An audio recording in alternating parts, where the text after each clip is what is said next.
Lahore Ravi road के इलाके में निजी बैंक में चोरी की वारदात। चोर बैंक के लाकर खोलकर 63 लाख की नकदी लूटकर फरार।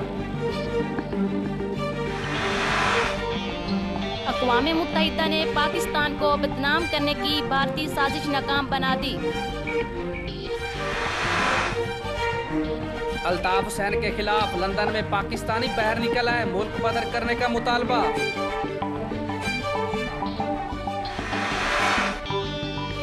अब कराची को कोई अर्गमाल नहीं बना सकेगा, चौधरी निसार।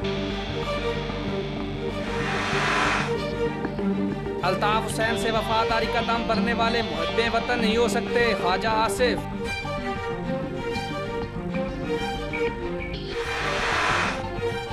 बिजली की कीमत में ₹2.49 फी यूनिट की कमी की मंजूरी। इलेक्शन कमीशन मुस्लिम लीग नून का हिस्सा होने का तासुर दे रहा है, इमरान खान।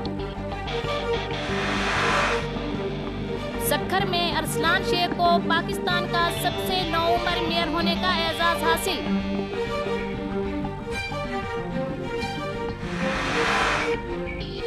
ज़ियारत, पुलिस एहलकारों को प्रमोशन देने की पुरवकार तकरीब का इनकाद। पुलिस अफसरान, सहाफ़ियों और दीगर की शिरकत।